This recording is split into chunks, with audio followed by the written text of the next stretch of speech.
What's up, y'all? Today I got another Hellraiser film for y'all. This is Inferno. It came out in 2000. Now, this is a really great film. Let's watch the trailer and let's get into it.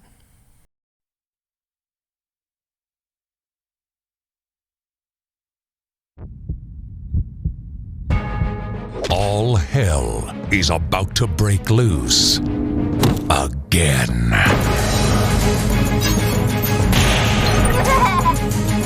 What do you want from me? And this time, the battle between good and evil has a familiar face. Welcome to hell. From the Clive Barker legacy, Hellraiser Inferno. No!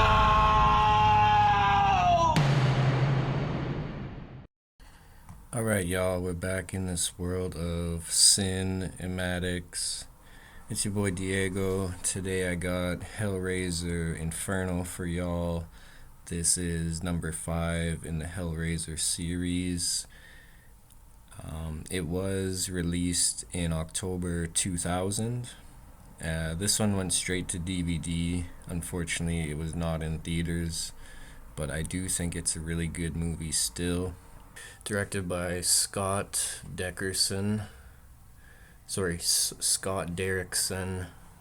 Written by Clive Barker, Paul Harris Boardman, and Scott Derrickson as well. Mostly Clive Barker's name is in there just because, he wrote the Hellraiser characters, the Cenobites, Pinhead, all that stuff. The film is mostly a Scott Derrickson film, and also this gentleman, Paul Harris Boardman, who helped write it. So start out with the cast. We got Craig Sheffer playing the main character in this movie, Joseph. Basically, he's a lieutenant. He's a cop with the FBI.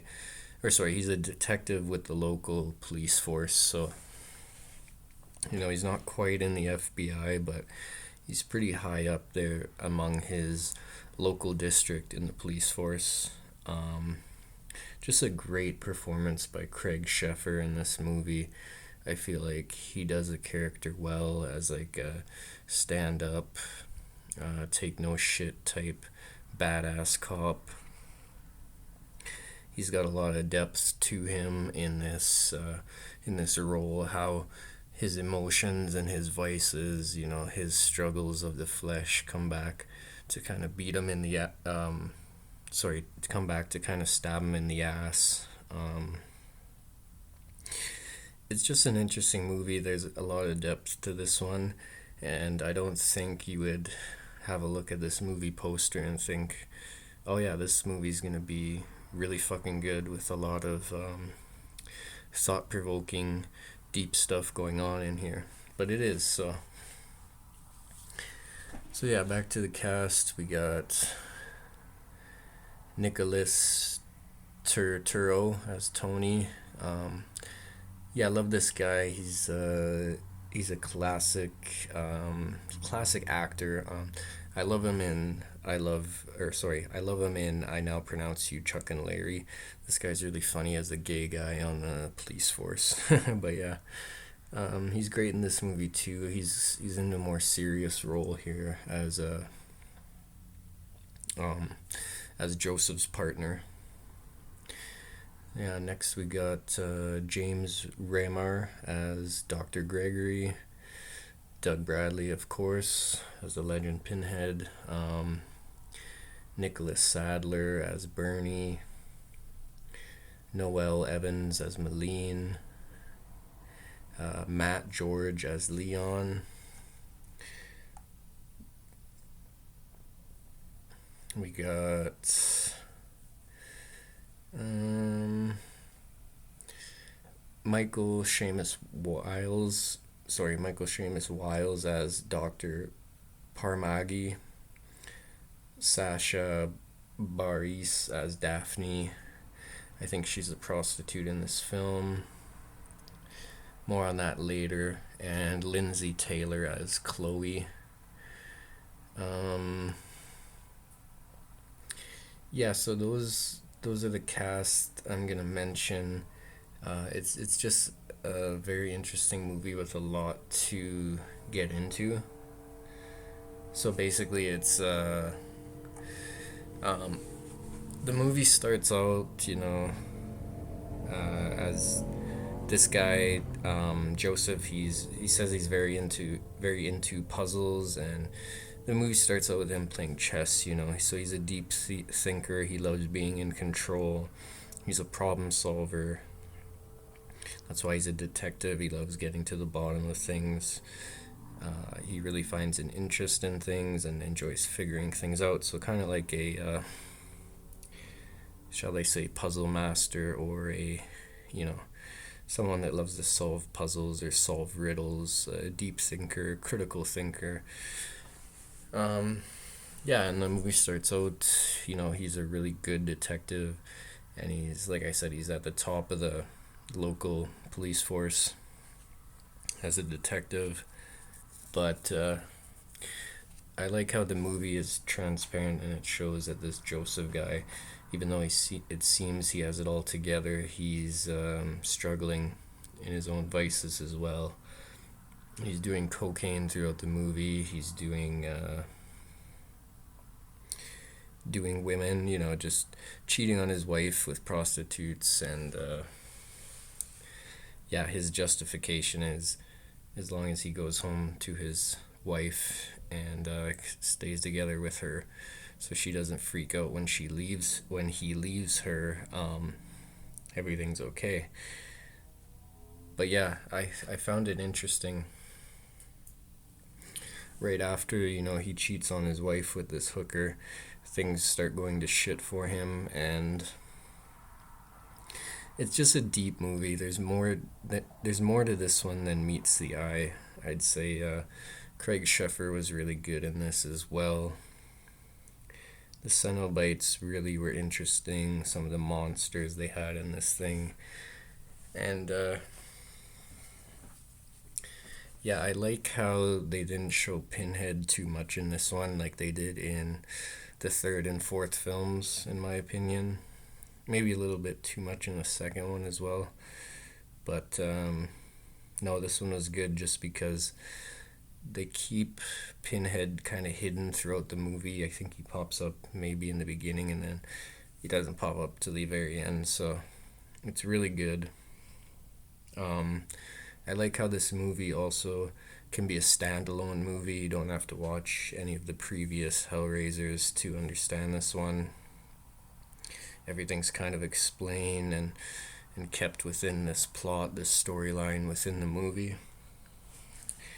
Yeah, and I just thought some of the characters were interesting, like this Leon guy who's a tatted up, pierced out motherfucker who works at a local piercing shop, who somehow knows about this hell realm or these demons that like to put hooks in you and torture your flesh. And you can see he's into it too, because he's got a lot of piercings and a lot of tattoos. That shit's torture in itself. But I digress. What else can I say about this? It's just crazy. I think Doug Bradley again did a really great job as Pinhead, the main antagonist villain. He's just creepy, he's scary.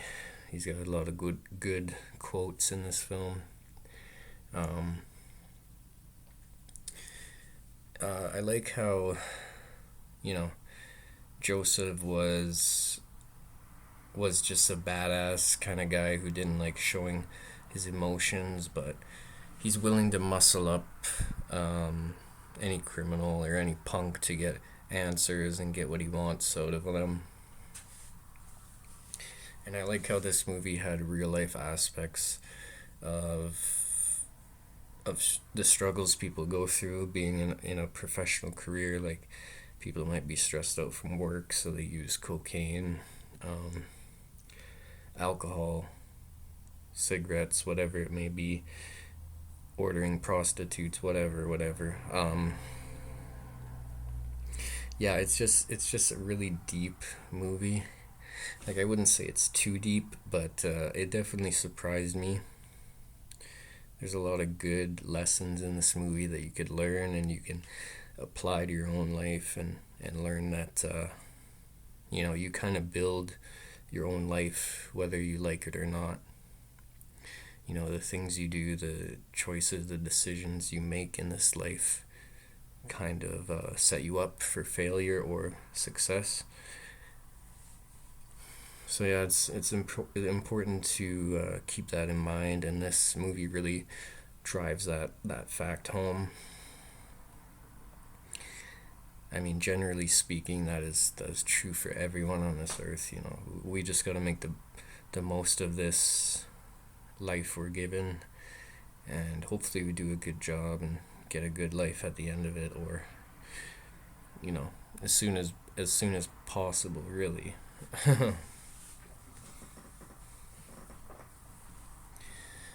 But yeah, I don't want to explain too much of the movie and of the plot. This is just too good of a movie. I feel like it's underrated. It's kind of overlooked.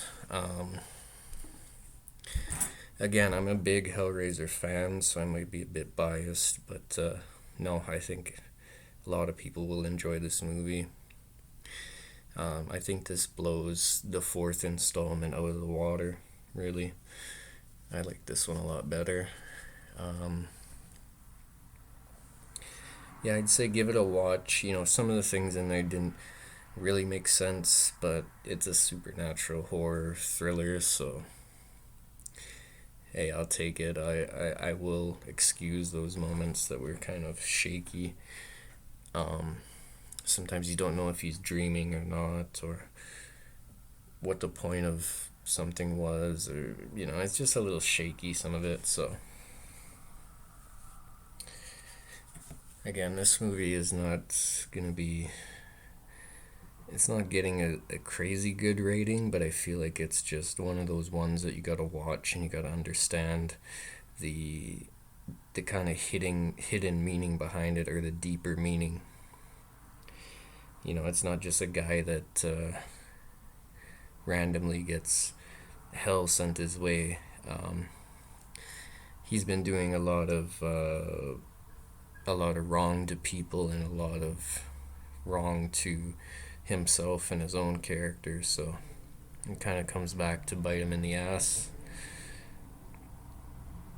And yeah, what more can I say about Craig Sheffer? He's just so good in this movie, in my opinion, and I think this is one of his better roles that might have pushed him a little harder into Hollywood and into acting. Yeah, just a stellar job by him, and I really liked his wife. She was really hot in this film. Yeah, and Bernie was an interesting character. He's kind of this nerd, drug dealer at the fucking at the ice cream shop, or I guess he has an ice cream truck, and he's selling dope out of the truck. It's really funny. Yeah, the kills were really good in this. It was really gory at parts, but it wasn't over the top. It all felt structured, and it all felt like it flowed well with the storyline. I don't really know what else to say about this one. It's just so good, y'all. Y'all gotta check this one out, especially if you're a Hellraiser fan, supernatural horror fan, But yeah, let me know what y'all thought of this one. This one will get a 7.5 from me. Realistically, I like this one more than the rating I'm giving it, but just because there's some drawbacks. It feels like a little too cheesy at times. Feels like a little, just a little over the top cheesy. Some of it is just drawn out too much. It could have could have been a bit better and more to the point with the kills and stuff like that, but no, I think this one's got a lot of good plot twists and it's interesting enough. So yeah, this is Hellraiser 5, Inferno, which I don't really know what the title has to do with the movie, to be honest. It's just Inferno. But yeah, let me know what y'all thought of this one. It's your boy Diego. Alright, I'm out. Peace.